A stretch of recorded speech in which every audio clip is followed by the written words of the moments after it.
Market ने बिल्कुल वैसा ही मूवमेंट दिया जैसा हमने पिछले एनालिसिस में कहा था, लेकिन रिटेलर को मौका नहीं दिया शॉर्ट करने का। इसके बाद एक बड़ा बाउंस आया।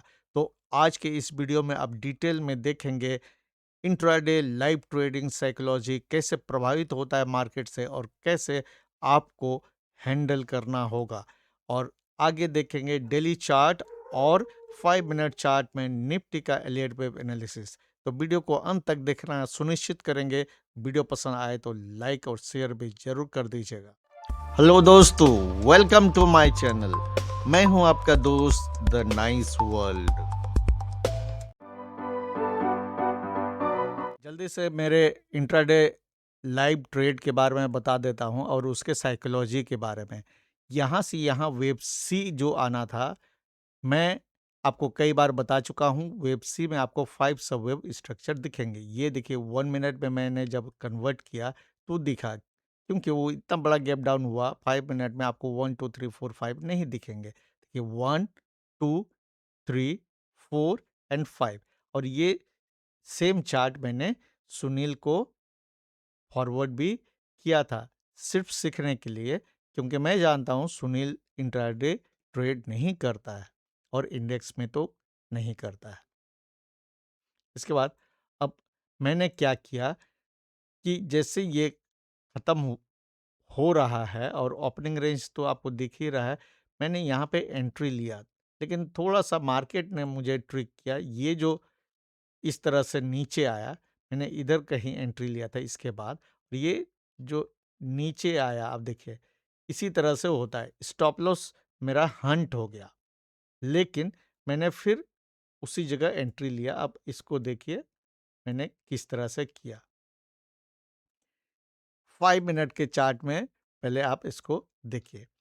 5 मिनट के चार्ट में यहाँ पे मैंने शॉर्ट किया 26,200 का। मैं हमेशा इन द मनी ऑप्शन को ही शॉर्ट करता हूँ। यहाँ स्टॉप लॉस लेकिन मेरा यहाँ पर ट्रिगर हो गया। ये आप इसको देखिए, ये ब्लू लाइन, ये रेड एरो, ये ब्लू एरो, यहाँ स्टॉप लॉस हिट हुआ। लेकिन मैं अपने चार्ट एनालिसिस और एलियट वेब से श्योर था कि मार्केट अभी रिकवर करेगा। 26,030 या 40 तक तो जाना चाहिए, जैसे हमने एनालिसिस में देखा। तो फिर मैंने यहाँ पे दोबारा से इस सेम स्ट्राइक को 26,200 पीई को शॉर्ट किया। स्टॉप लॉस फिर वैसे ही रखा। इस बार मैंने स्टॉप लॉस फिर शुरू में 30 पॉइंट का रखा और थोड़ा देर में ही मैंने ट्रेल किया। और देखिए जैसे मैंने एंट्री किया, ये नीचे की ओर आया और यहाँ यहाँ आने के बाद एक बाउंस आया। फिर जब नीचे जाने लगा तो मुझे लगा कि नहीं, बहुत ज़्यादा रिस्क नहीं लेना चाहिए। और ये जो आप आसमानी कलर का बैंड देख रहे हो, ये इंट्राडे सीपीआर है इस पीई के लिए। तो ये मैंने मार्क करके रखा हुआ था और मैं यहाँ टारगेट चाह रहा था, लेकिन नहीं। यहाँ के बाद जो बाउंस हुआ तो मुझे लगा कि पता नहीं, पहला ट्रेड लॉस हो चुका है। और इसमें एक चीज़ आपको बता दूं कि लॉस रिकवरी का सोच के कभी ट्रेड नहीं करना है। Never think of recovery. ये ट्रेडिंग साइकोलॉजी में बहुत इंपॉर्टेंट है। जब आप रिकवरी का सोच के एंट्री करते हो दूसरा ट्रेड और उस हिसाब से हैंडल करते हो, तो you will add on more losses और फिर बड़ा लॉस हो जाएगा। फिर आप नहीं कर पाओगे। या फिर लोग क्या करते हैं कि एक लॉस हो गया तो इसके बाद नेक्स्ट में उसको रिकवर करने के लिए डबल कर देते हैं पोजीशन साइज। तो ये कभी नहीं करना है। पोजीशन साइज को डबल कर देते हैं। ये सब साइकोलॉजिकल मिस्टेक है। मार्केट आपके साइकोलॉजी से खेलता है। तो मैंने यहाँ ज़्यादा नहीं सोचा, स्क्वीज कर दिया और यहाँ मेरा स्टॉप लॉस हिट हो गया फिर से। और इसके लिए मुझे कोई अफसोस नहीं है, क्योंकि मैंने वही किया जो मैं डेली बेसिस में करने की सोचता हूँ।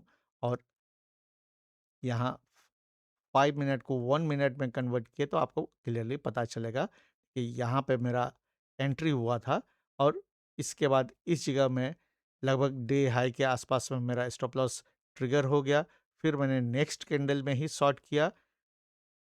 ऐसा नहीं किया कि मैंने ट्रेड उल्टे दिशा में किया, नहीं, क्योंकि मुझे स्पॉट चार्ट के एनालिसिस से लग रहा था इसका डायरेक्शन इधर है, तो उस डायरेक्शन के लिए मैंने किया। लेकिन इसमें ऐसा भी नहीं कर सकते थे कि मैं स्टॉप लॉस नहीं लगाऊं। स्टॉप लॉस अगर आप नहीं लगाते हैं तो वो बहुत डेंजरस चीज है। नेवर एवर ट्रेड विदाउट ए स्टॉप लॉस। बिना स्टॉप लॉस के कभी ट्रेड नहीं करना है। स्टॉप लॉस हमेशा लगाना है। इसमें भी मैंने स्टॉप लॉस लगाया। इसमें मैंने यूजुअली मैं 20 से 30 पॉइंट का स्टॉप लॉस लेता हूँ, या मैंने बहुत ज़्यादा का ले लिया अपर लिमिट में। मैं 20 से 30 का लेता हूँ तो 29 का लिया, इससे ज़्यादा नहीं दे सकता था। नहीं तो क्या होता है कि आज के दिन मैं बिना स्टॉप लॉस के ट्रेड करता और मुझे बड़ा प्रॉफिट मिलता, और ये जो है अफीम चखने जैसी बात होती। नेक्स्ट टाइम मैं बिना स्टॉप लॉस के ट्रेड करता और ज़रूर डूबता। यहाँ पे देखिए ये इस तरह से बाउंस हुआ, जब नीचे होने लगा मैंने और नीचे कर दिया। इस जगह में मेरा स्टॉप लॉस हिट हो गया, ट्रेलिंग स्टॉप लॉस। उसके बाद देखिए ये मेरा जो है, जो प्री डिसाइडेड मुझे लग रहा था इधर टारगेट मिलना चाहिए इस लेवल में, यहाँ आया भी। लेकिन अब बाद में देख के पछताने की कोई ज़रूरत नहीं है। मैं नेगेटिव से पॉजिटिव में आया और कुछ प्रॉफिट लेके बैठा हुआ हूँ, तो कोई परेशानी नहीं है। तो अगर आपको स्टॉक मार्केट में कंसिस्टेंसी चाहिए तो उसके लिए आपको जिंदा रहना ज़रूरी है। ईगो पालना नहीं है कि गलत हो गया, आज मैं गलत हूँ, टेंशन नहीं लेना। अगर मैं टेंशन लेता तो इसमें दोबारा ट्रेड नहीं करता, क्योंकि मुझे मालूम है उस समय कि ये नीचे से ऊपर जाना है। और पिछला मेरा वीडियो अगर आप देखोगे तो मैं भी तैयार था कि शॉर्ट करूंगा, यहाँ से 1 के बाद 2 जो ऊपर बाउंस आएगा उसमें शॉर्ट करूंगा। लेकिन मार्केट हमेशा स्मार्ट होता है, वो इतना नीचे खुला। देखिए आपने इसमें देखा है 1 2 3, ये जो वेव 3 में जो मैं शॉर्ट करने का सोच रहा था वो सब खत्म हो गया और सीधा इस तरह से हुआ। डेली चार्ट के एलियट वेव एनालिसिस को देखिए, ये अभी तक वैसा ही जा रहा है जैसा हमने पहले से कहा था। देखिए 1 2 3 4 5 एक लीडिंग डायगोनल बना, उसके बाद वेव 2 आया, ये मिनवेट वेव है। इसके बाद वेव 3 जा रहा है मिनवेट वेव का।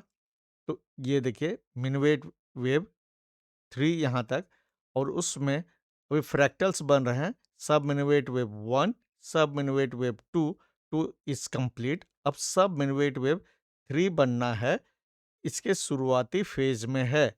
तो ये 5 सबवेव स्ट्रक्चर बनाएगा। तो अभी बुलिश साइड के डायरेक्शन में रहना ज़्यादा फायदेमंद होगा। ये ट्रेंड लाइन है। इस ट्रेंड लाइन को अगर ब्रेक करके ऊपर जाता है मार्केट, तो फिर ये कंफर्मेशन होगा कि ये सब मिनवेट वेव 3 अभी कंटिन्यू है, जो कि मार्केट को ऊपर की ओर ले जाएगा। 5 मिनट चार्ट में एलियट वेव एनालिसिस को देखिए।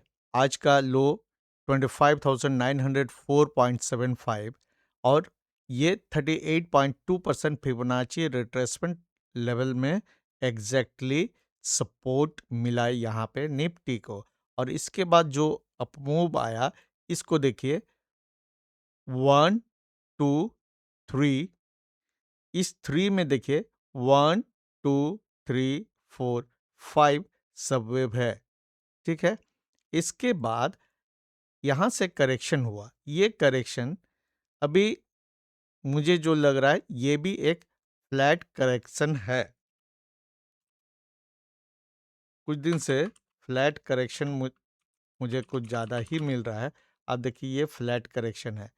वेव ए, वेव बी, इसके बाद ये वेव सी। वेव सी अगर आएगा नीचे कहाँ तक आएगा, तो एलियट वेव थ्योरी के हिसाब से फ्लैट करेक्शन में वेव ए का जो लेवल रहता है, ये लेवल अभी देखते हैं हम लोग, ये है 25,990, यानी मिनिमम 25,990 तो आना चाहिए, अगर ये फ्लैट करेक्शन हमने सही से पहचाना है तो। और वेव सी में जैसे मैंने बताया भी है कि वेव सी हमेशा 5 सबवेव स्ट्रक्चर होता है। तो इसको और स्मॉलर टाइम फ्रेम में करके देखते हैं।